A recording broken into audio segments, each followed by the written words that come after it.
Palestinians are starving has not replaced but been added to the genocide calls from earlier on in this war as the latest line of propaganda from the anti-Israel side that wants Israel to halt its attempts to prevent Hamas from carrying out its promise to repeat October 7th again and again until Israel is annihilated.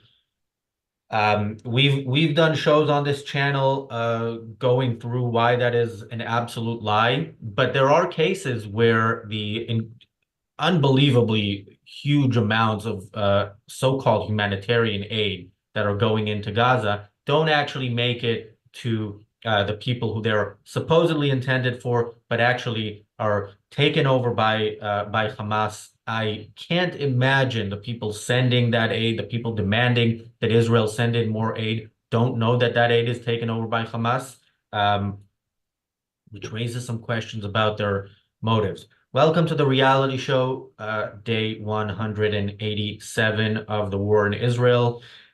I'm joined by Daniel and Anders. Let me get your first thoughts on the topic before we move on, and we are also gonna be joined by Morgan in a second. Let me get your thoughts before we go on to the uh, to a video. Daniel. Uh, I mean, I don't have much to say from the start. I mean, this video we're gonna see pretty much confirms everything we've been talking about, not only since October 7, but basically since Hamas has taken power. Hamas has been using everything, any resource they can get to build tunnels, to basically build a society around the destruction of Israel, and that's their only goal, and that's the only thing they truly care about. There's nothing else. Anders. Well, of course, people are starving. This is war. Okay, that's part of an offensive here, and we. I keep repeating myself, but we have to remember that this is all on Hamas. Every dead and injured Palestinian is ultimately on Hamas. Every starving Palestinian is ultimately on Hamas. Hamas could end this today by surrendering. That's basically it. And then anybody who is morally conflicted, don't understand that, that's unfortunate. And I'm sure there are those who are honestly confused and so on, but there are also a lot of people out there who are unfortunately rooting for Hamas here. Well, any of our viewers who know anybody who's confused on this, please do share our content with them. Morgan. I think, unfortunately, aid is one of the places where people jam their head in the sand the most, in terms of the thing that they should know better about, and yet they don't, or at least they seem not to. And I guess if you just think about it on a basic level, it's not like Gaza is producing very much at the moment. So in terms of food, they won't last very long if aid and food is cut off to them. And yet food is what is able to be got in through these aid trucks. And it is just common sense, really, that Hamas is going to siphon it off for themselves first and then for everyone else second. So if aid were cut off, Israel would have a very, very good chance, or better chance, of fighting this war and fighting this war decisively. And yet it's prolonged, and their enemy is given a lifeline by letting this in. And I think the video that Reuters showed is just evidence of what everyone should have already realized would be the case. So thank you, Kevin, for becoming a YouTube member. Let's go to that video. We've seen videos like this on the channel when talking about aid multiple times, but there are multiple videos and they keep happening because aid keeps going in and Hamas keeps being Hamas. So Daniel, let's show that clip.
All right, this goes on for a while, right?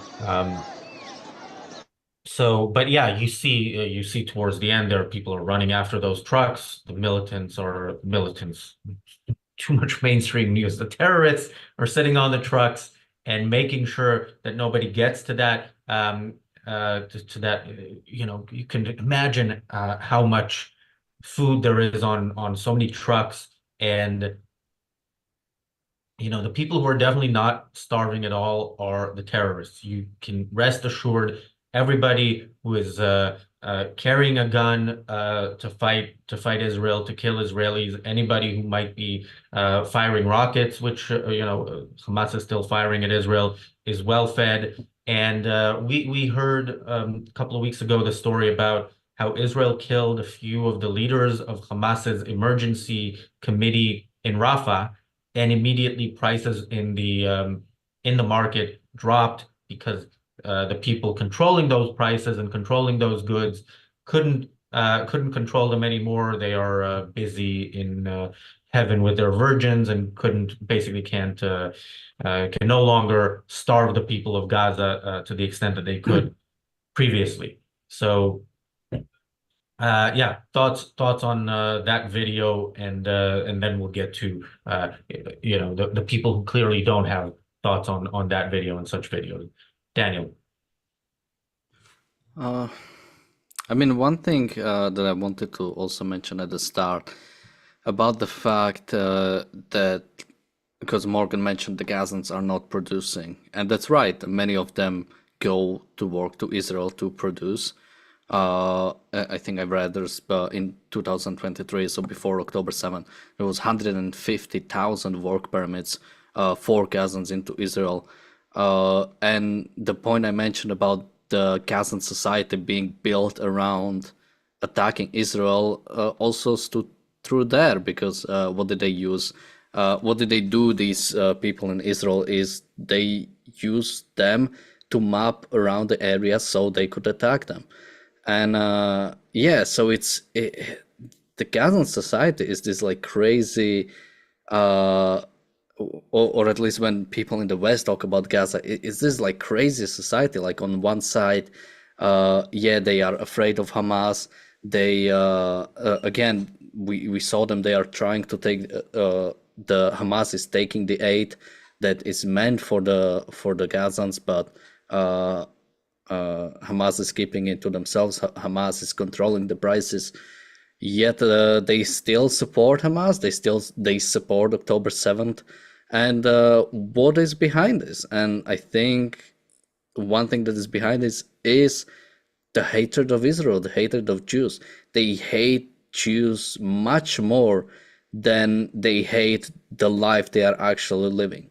Because if they didn't, they would do something about it. They would rise up against Hamas, but they are not. They are keeping them in power. They are not doing anything about it, and to a large extent, they are supporting it. So, this you know, this video doesn't surprise me. It's just another point of yeah, reminding me of you know, sort of crazy society Gaza is. Anders. Yeah, even if you would give Hamas the benefit of the doubt here and say that, you know, they're just guarding these aid trucks so that they get to their intended destination. I don't believe that to be the case. But even if you do, I mean, the travesty here is that Hamas is guarding them.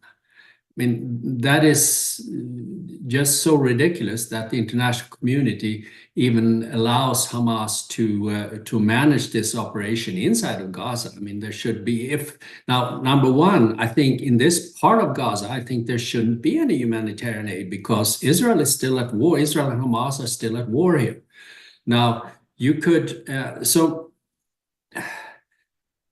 looking at humanitarian aid while you're at war, so the default position there should be, no, you shouldn't give any humanitarian aid. The goal is to win the war and aid people in enemy territory. I mean, that just prolongs the war, exactly what we're seeing here in what going on in the southern part of Gaza.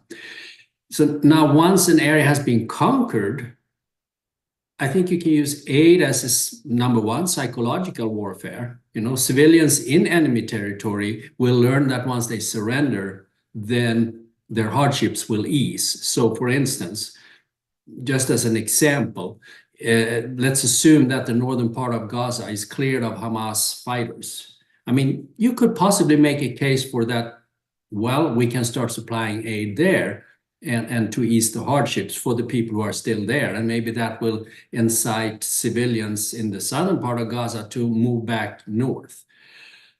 So that is one thing you could do. You could also do it as a PR effort. My German mother-in-law, she always talked about the day when the Americans entered the village and handed out candy to the kids. And I mean, that was the day when she was positive to Americans ever since. Now, candy is obviously just a little gesture to begin with, but that was followed by aid as well, and to ease the plight of the Germans. But it was not until a territory or a part of Germany had been freed. As long as fighting was going on, there was no question about giving aid to the enemy. So we're in an upside down world here in many ways. And bottom line, it's obviously the fact that a lot of people are rooting for the underdog, which now is Hamas, unfortunately. Yeah. Although I don't know how much of an underdog they are considering the network that is behind them, but we might, Iran has. Well, they're the perceived underdog, but obviously we know that this is all funded and supported by Iran and so on and so forth. So yes, Israel is still the real underdog for those of us who know better, but that's not how it's obviously projected in the media and around the world. Yeah, and it's not the reason to support Israel. Whether or not they're the underdog, it is. They are on the side of life, and the savages are on the side of death. Morgan. I think the way that you see people react to the issue of aid on the international stage shows the way in which how people think about this. I mean, is that they're not really thinking about it, not in any meaningful sense. It's much more like the expression of an article of faith, because the idea that the aid is going to Hamas first, or primarily, or that it's keeping that going, that doesn't really get discussed very much in a weird way. People will make all kinds of noise about aid and they'll talk about its importance, and yet the things they say isn't reflective of a kind of deep thought where they've kind of really thought it through and gone back and forth. It's a conclusion that they've already reached as a good, no matter what the context is, and they're appalled in a way that suggests that you've trod on something sacred. And it's really strange that people have acquired this article of faith in a bizarre way. But I have to say that not just on the international stage, but even in Israel, unfortunately, Israel is far too much of the same mind about that. So, I mean, looking at Ayn Levy, who, we do have good things to say about, recently tweeting about just how much aid Israel lets in, and the tone is of look, and this shows how good we are.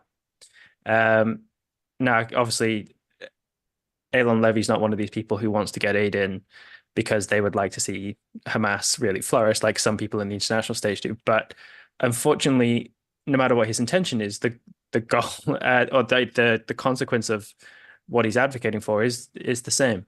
And there's a deep confusion about this. And aid is one of those issues that, there's no time to do it now, I guess, aside from us doing it. But in the long term, there needs to be a real kind of cultural, intellectual effort to rethink the issue of aid and just to delimit the proper times and parameters for doing it. Yeah, just to quickly address Carla's question. Carla asked, where did you find these videos of markets full with food? I see that a Hamilton script answered that he saw some on TikTok. Yeah, so Palestinians have posted such videos on TikTok. The Ayn Rand Center UK, of course, is banned from TikTok, so we can't see those or counter those or counter the stuff that is allowed on TikTok, which is mostly on this issue, mostly pro-Palestinian propaganda. I would recommend the video we just saw is from Reuters. We found it. We saw it on Eitan our friend Eitan Fishberger's Twitter. We've recommended before. I'll recommend again for everything that's going on in Israel. You should really follow Eitan Fishberger on Twitter. And also, if you speak Hebrew, you should join the Abu Ali Express group on Telegram, where they do post a lot of videos that I at least don't know where else you could get. Morgan, on your point about not knowing the consequences of aid, I want to kind of use that as a segue into Biden's recent call to Israel on Israel to unilaterally agree to a 6 to 8 week ceasefire. And the weird thing is, for a while, Biden has kind of he's been shifting his position from a very pro-Israel position when Israel was attacked and hadn't yet responded to a more and more anti-Israel position, which I think this is where it's not a surprise that this is where it has led. Previously, he was putting pressure on Israel to reach a deal with Hamas, which of course helps strengthen Hamas in the negotiation. In I think Israel's most recent offer. So the deal that was made in was it late November for a ceasefire? It was a temporary ceasefire. I don't remember the details. I think it was around a week, and it was around 50 hostages for 150 terrorists, if I'm remembering correctly. And now what Israel has offered is 900 terrorists, including 100 murderers. So the previous deal was, we only release terrorists who hadn't actually succeeded in killing anybody. Now there are going to be 100 who had succeeded in killing, and in exchange for 40 hostages. So this is and again, Hamas rejected that deal, and there was a ceasefire involved as well, much longer than the previous one. Hamas rejected that. Biden is putting pressure on Israel to reach a deal, which means on Israel to offer Hamas more. And he said he does that openly, telling Hamas, basically, you have the upper hand. Keep asking for more. And now calling on Israel for a unilateral ceasefire because of the humanitarian issue, because he wants more aid to go in, when he undoubtedly knows that this is what is happening with the aid, that Hamas is taking it over. He is, as PC says in the chat, Biden is pro-Hamas. How do you, I'm going to go to all three of you and ask if any of you can convince me, hopefully, that Biden is not actually pro-Hamas. Daniel. So I'll take a long way of answering that, because this idea of giving aid to Gaza reminded me. There's this stand-up from Sam Kinison about world hunger, and in there he talks about how we're sending aid to people in Africa, and then he jokingly goes, you know why you're lacking food? Maybe because you live in a desert. How about we move you out of here and move you somewhere where the food is, so we don't have to deliver the food. And while Gazans might not live in an actual desert, or to some extent they do live in this idea of a political desert. There is no way to actually produce in Gaza because of Hamas. And the idea that we keep sending their aid is not a solution. If there ever is a solution, you need a proper system, the proper systems in place, the proper government that allows the production of food of modern society for it to actually change. You cannot live in this idea of a political desert. And now coming to Biden, so I mean, I would describe him as pro-Hamas. I mean, again, if you have a negotiation and you put a timer on one of the parties, what else is it than a help for the other side? You're telling the other side you have this negotiating power, because either you can negotiate, but if you don't, you'll get what you want either way. You'll get a ceasefire even if you don't negotiate at all. I mean, by Biden giving this sort of we will demand or even if Hamas and Israel doesn't come to a deal, we will demand from Israel a 6 to 8 weeks long ceasefire so humanitarian aid can come in. I mean, that is giving Hamas what it wants. It gives Hamas again time to recover. It gives Hamas time to come back, and by allowing even more humanitarian aid to come in, it gives Hamas more power, because we've seen when you're giving any sort of foreign aid, and now it's not just Hamas, any sort of there is a lot of foreign aid even coming to a lot of African dictatorships.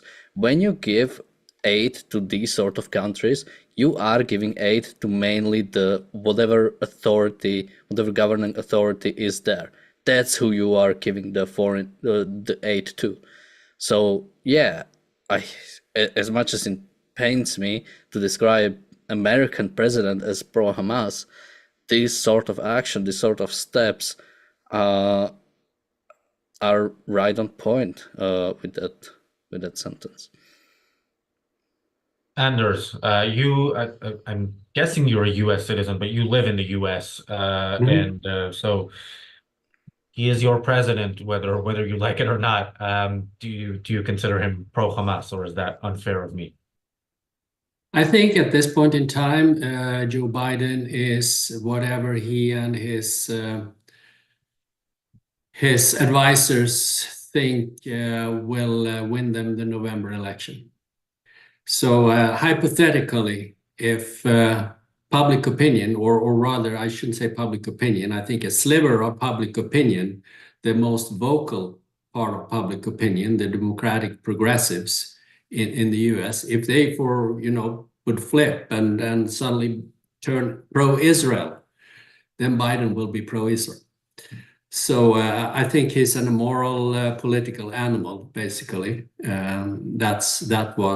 What has ruled him for the past. Remember that he has been in the Senate, or before he became vice president, he was in the Senate for decades. He doesn't know anything but politics, and those are his guiding stars. So unfortunately, right now, the political calculation, I think, here in the US is. And I'm not sure he's making the right one, but he's continuing to appeasing the progressive part of the Democratic Party.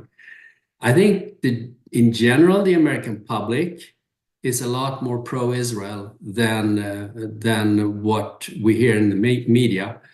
But it doesn't look like anybody is taking a chance on being really outright pro-Israel, because I think that could gain you some significant voter support come November.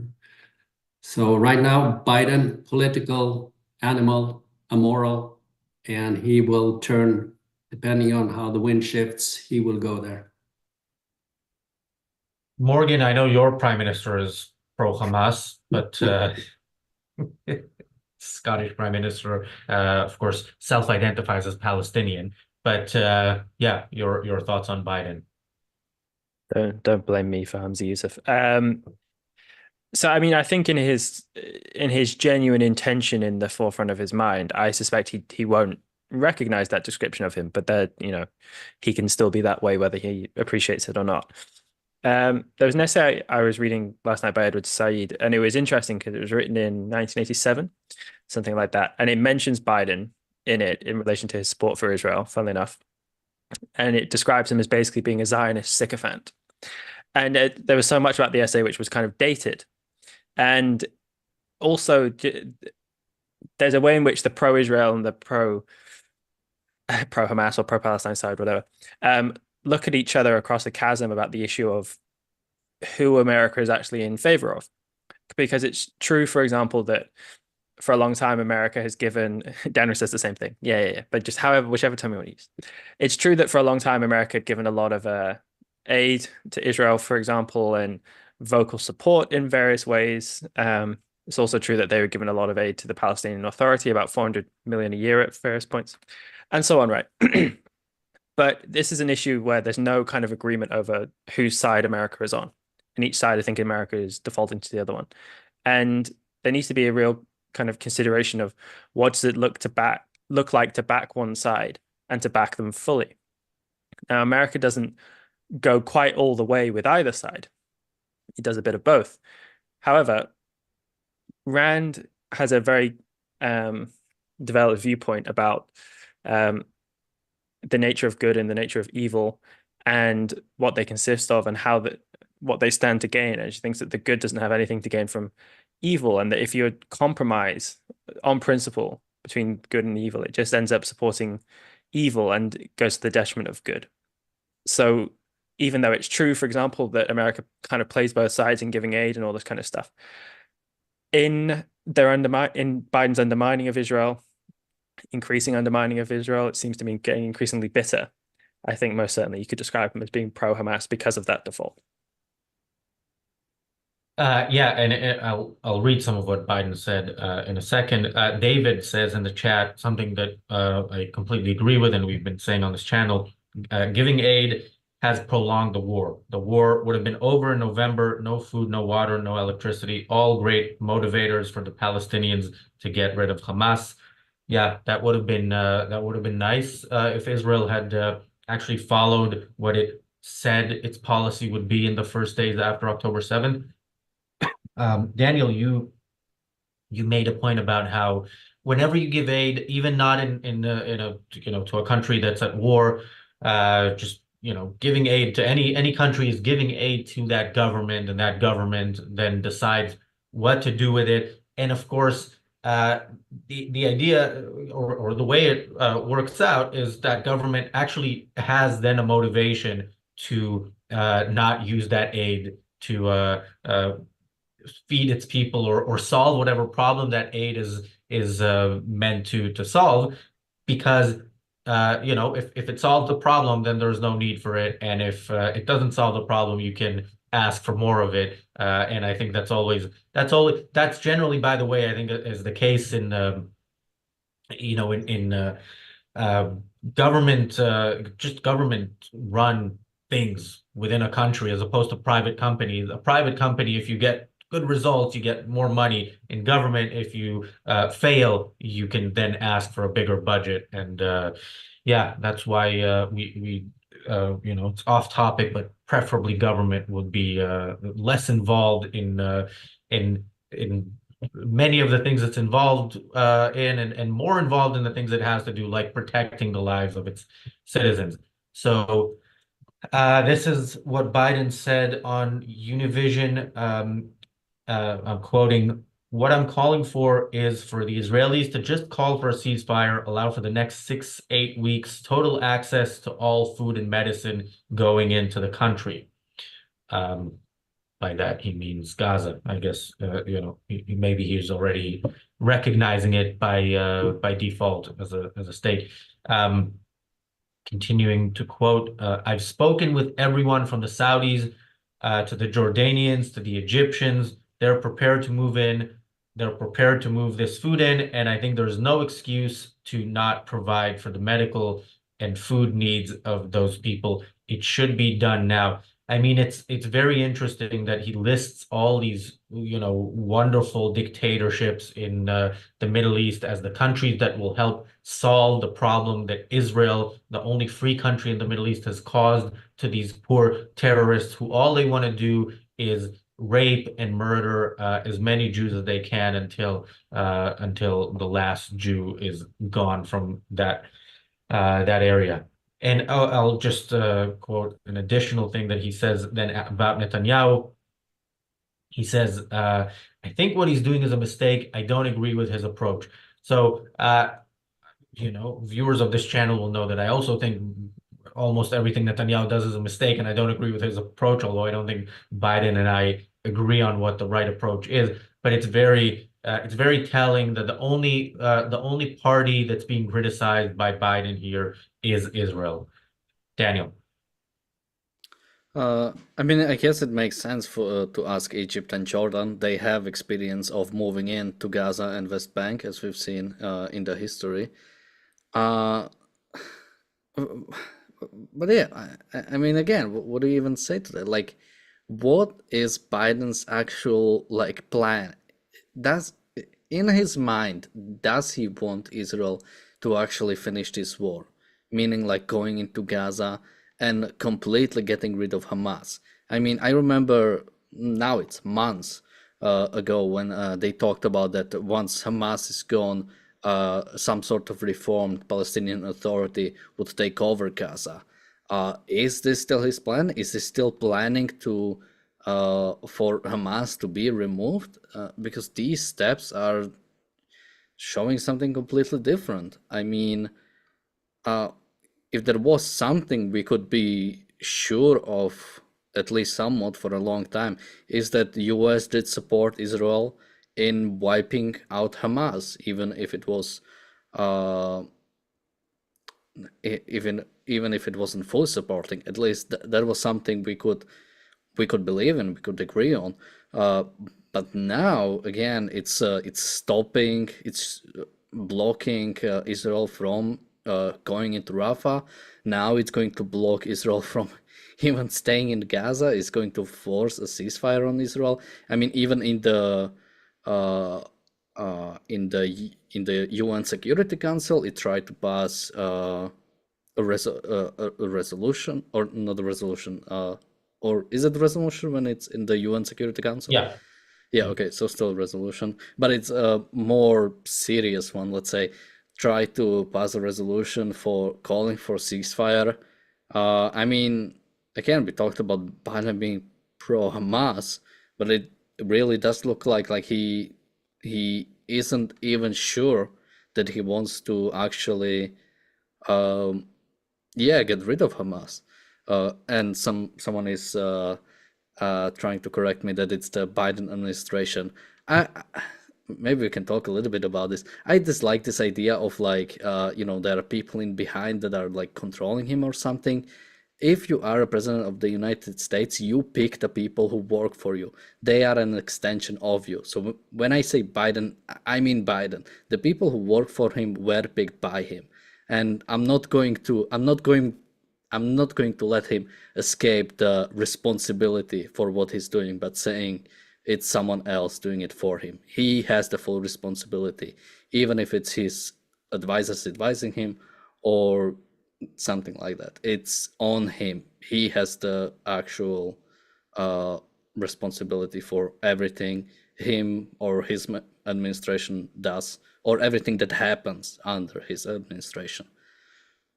Yeah. And by the way, during the Trump administration, we also used to hear about how, Trump's position on an issue is whatever the position of the last person he spoke to was on that issue. So, but yeah, it is the buck stops here is a good policy, and yeah, the whole. By the way, just on the whole 6 to 8 week ceasefire, I'm wondering, like, after 6 to 8 weeks, is Biden going to say, okay, Bibi, now it's time to resume the fighting. Go finish the job as I urged you to do right after October 7th, before you started doing anything. Anders.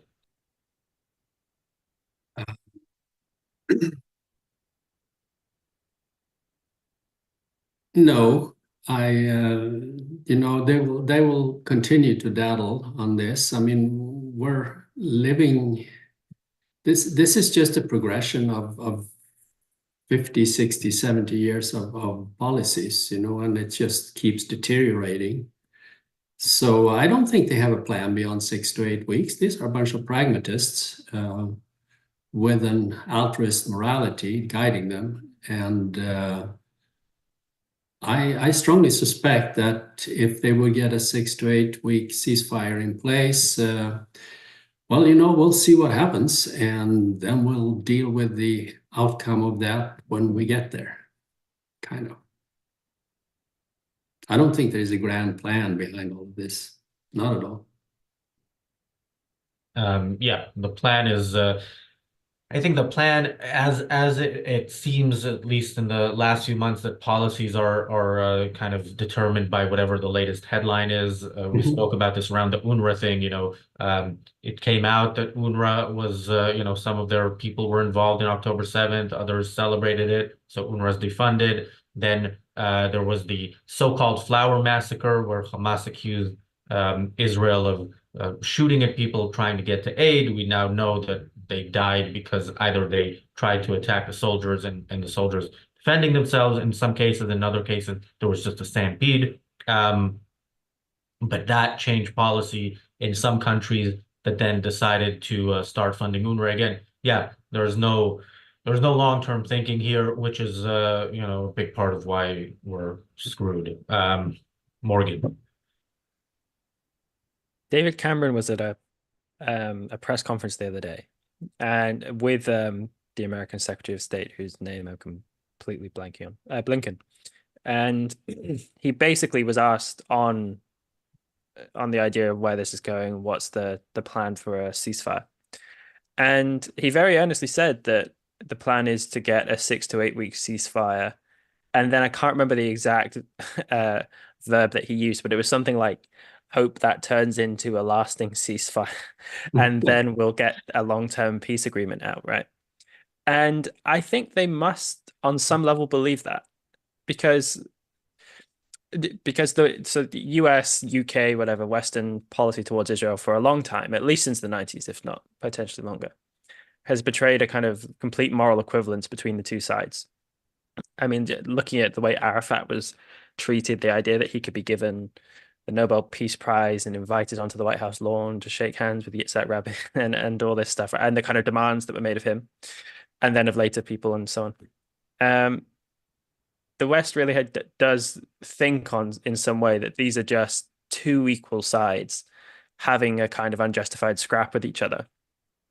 And therefore, either you just let them fight it out, which they're not going to do, or you have to get them around the table and negotiate and do all this kind of stuff. So no, I mean, I guess ultimately to answer your question, Razi, I don't think at 6 to 8 weeks, Biden is going to let Netanyahu finish the job, because the whole purpose of a 6 to 8 week ceasefire is for one that's going to last permanently, nominally, or it's just going to be the end cessation of fighting from Israel.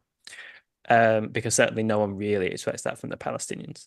So I mean, I think the whole idea of limiting it to 6 to 8 weeks really is just a pretense to kind of to placate the pro-Israelis in some way, because it's not too bad, it's just going to be 6 to 8 weeks, not asking for too much at the moment, and then presumably during the 6 to 8 weeks is where they're really going to unleash the diplomatic hounds. I mean, if we think we've seen international pressure so far, presumably it's going to really step up should they get another temporary ceasefire, and then the aim is to make it permanent. Yeah, and I want to read a little bit more of from the Twitter thread from which I was reading those quotes from Biden. This is from Jacob Magid. He is the U.S. bureau chief of the Times of Israel. So he says, first of all, the Univision interview was taped last Wednesday, 2 days after the IDF's deadly strike on a World Central Kitchen convoy, and a day before he being Biden, held a call with Bibi during which he threatened to cease support unless Israel made major changes to address the humanitarian crisis in Gaza. Hours after the call, the Israel Security Cabinet approved a series of gestures aimed at significantly boosting aid to Gaza. The past several days have seen the largest number of aid trucks enter the Strip since the war's outbreak, and the U.S. has welcomed the steps in what might explain why Washington has not gone on to make the same call for a unilateral Israeli ceasefire that Biden made last week before these steps were taken. There's more in this thread, but just okay. So actually, maybe I will continue. Just so he says, then hours before the interview aired, Biden's top aides went on record presenting a very different approach to how the U.S. wants to see a ceasefire come about, insisting that it was Hamas, not Israel, that is holding up a deal that would see a pause in fighting and hostages released. So yeah, I was gonna say it's interesting to see the constant decline to almost no mention whatsoever of the hostages, from this being a central point in the past. Now, we've said on this channel, I thought the right thing to do was to immediately destroy Gaza and not, you can't actually in a military operation think about the hostages there, because it would cost you the goals of the operation. But the fact is there are hostages there and they are going through hell by by the people holding them. And they are no longer even mentioned by Israel's allies, which again puts into questions how to what extent these allies are actually allies. Daniel. Yeah, I mean, how many hostages are still in Gaza? Is it like a little bit less than half of the total amount of hostages that there were? Uh, and most a lot of them are presumed to be dead already. So if Israel even negotiates, it is negotiating just for dead bodies in some instances, and even that, yeah, like you said, it's completely not talked about at all. It's all about the Palestinians. Again, completely forgetting the fact that they are the ones who started the war. They are the one who wanted this. They are the one who celebrated it, participated in it, and are in favor of it. Are still most of the Palestinians still think it was a good thing. And yeah, the complete abandonment that happened to Israel from pretty much virtually all its allies, even now the United States. I mean, I hope that Israel will, realize, it doesn't matter what we do. Everyone will still hate us because we're good, because we are good, because we are actually trying to defend ourselves. Because we are actually trying to get rid of Hamas, one of the worst regimes or groups, terrorist groups that currently exist on the planet, and we'll finally go into Rafah and try to finish this. And there are points in life where death or complete abandonment by the world is a better alternative than giving in. I mean, there is a chance that if Israel goes into Rafah and tries to occupy Gaza, it will be maybe completely abandoned by everyone, which I can understand is not a nice looking alternative at this point. But if the other side is 10, 20 more years of against getting rockets being launched from Gaza and from the West Bank on Israel because of Israel's inaction, I mean, at some point Israel will have to choose what alternative do we want. Do we want this life under fear, under constant fear about being attacked, about expecting another October 7 attacks, which Hamas has pledged to do? Or do we actually want to finally finish it and accept whatever the West thinks we should suffer for actually doing what the government is supposed to do, which is protecting its civilians and its population?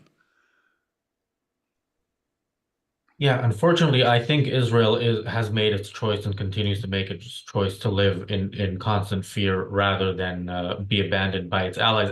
I also want to point out, yeah, we don't know specifically about each of the hostages, who is alive, who is dead. It's safe to assume some are dead. I'm sure that many of them are alive because they're bargaining chips, and they're also, if Sinwar is still in the tunnels somewhere, I guarantee you he's surrounded by hostages because he knows if and when the IDF gets to him, that is his way of defending himself.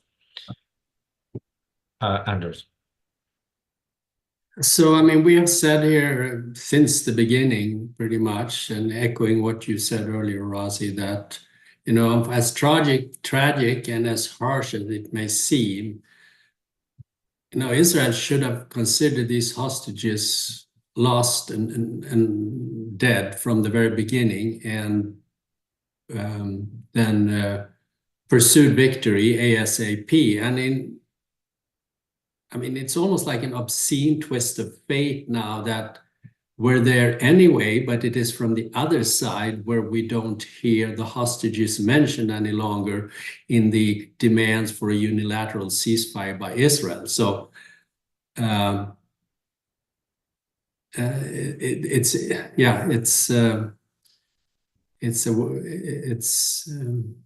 it's an upside down world. What else can I say? And but I agree with you that I think Israel, unfortunately, has decided to continue to try to appease its quote unquote allies.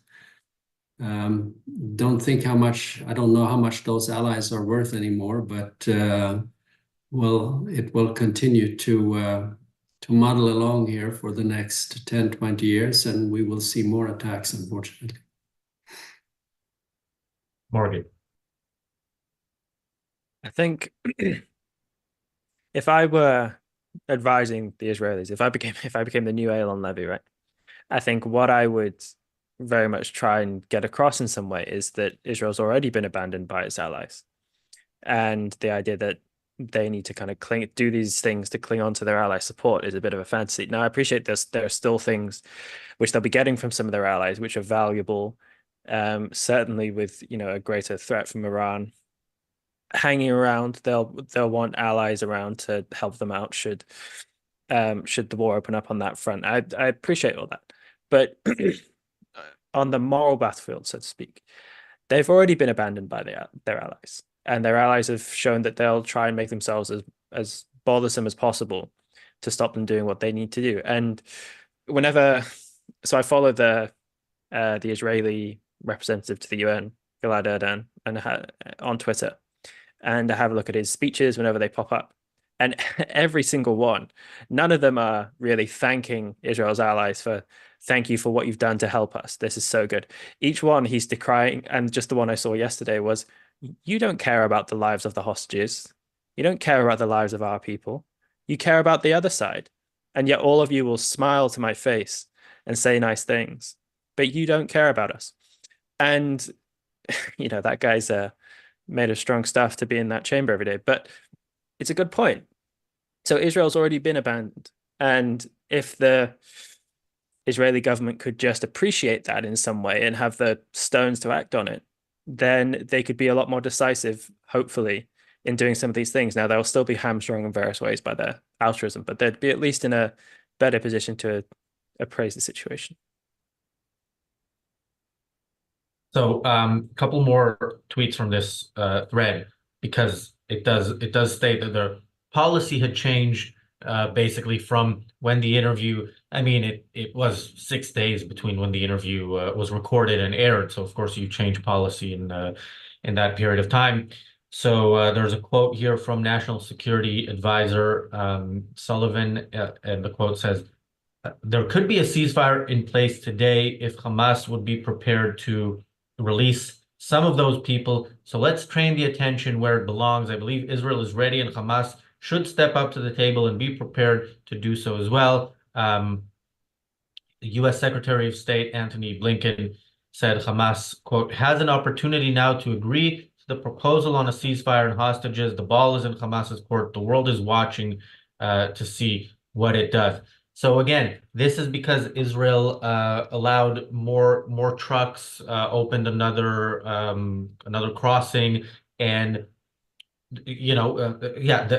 this is even when policy shifts supposedly in Israel's favor, which again I don't think negotiations with Hamas and a deal releasing 100 murderers and hundreds more terrorists who just weren't successful in attempts to murder, that I don't see that as in Israel's favor. It's better maybe than the U.S. completely abandoning it, but the speed in which policy changes based on Biden did this interview right after the World Central Kitchen convoy was accidentally bombed, and then he's abandoning Israel, and then Israel opens up more routes to more aid, and all of a sudden the U.S. is slightly less anti-Israel. This is I don't see any of this in terms of the way the world is approaching Israel as a good thing, and I think Israel, it's understandable that Israel cares about what its allies think. If there are all of a sudden trade restrictions, let alone weapons sales embargoes. I mean, somehow Israel survived the embargo that Canada imposed and decided not to sell weapons to Israel. But I don't know if the same will be true if the U.S. decides not to sell weapons. But yeah, your only job is to protect your citizens. So, that is absolutely a higher priority than making the president of the U.S. happy, and hopefully Israel changes its policy in that direction. Any final thoughts, Daniel? So we've already seen some, I think, trade restrictions specifically from Turkey, and I don't know to what extent Israel is a big trading partner of Turkey at this point, but we already see some restrictions coming in, and yeah, any sort of these timers, any sort of restrictions that you put on Israel is an active support of Hamas and an active hope that Hamas will survive another day to commit another October 7th. I mean, there is no no way. That's the two choices you have right now. The leaders in the West have right now. You can stop trying to block Israel at every point and let it actually go into Rafah and finish this war and start the occupation and hopefully some future reformation of the Gazan population without Hamas, or you force them to a ceasefire, you embargo them, you put trade restrictions on them, you do everything you can to stop them, which will allow Hamas to survive and in the future commit another October 7 attacks. This is not first attacks that came from Hamas. It's one of the biggest one, but it's not even the first operation of Israel in Gaza. So I was hoping with this war it would mean the end of Hamas and maybe some different future. But what I'm fearing is that this will be just another Wikipedia article that's called Gaza War, and we will talk about the future one, unfortunately. Daniel, I know you basically have two jobs here, both as a panelist and as the producer behind the scenes. But yeah, our policy on trolls is we let them troll to an extent. If all you can do is spam the chat with repeated, not even good, like a good line. It's not a line worth repeating. But anyway, yeah, that person has posted his last message on this chat. Anders, any parting thoughts? Just on the on the shifting policies of the U.S. and the international community, I said it before, but it's ruled by pragmatism. There really are no principles, or rather, the only principle is that there are no principles, and we will continue to stumble along here and in our slow decline. And so I wished I had something more positive to say to end this today, but there you have it. Morgan. I think so. The way I see it is that very much I'll condemn the international response and what the UK and the US and so on are doing, any trade embargoes that are made. But unfortunately, and I don't know if Israel really appreciates this, but the momentum is with them and not with their allies. Their allies only can affect them so long as they allow them to do that.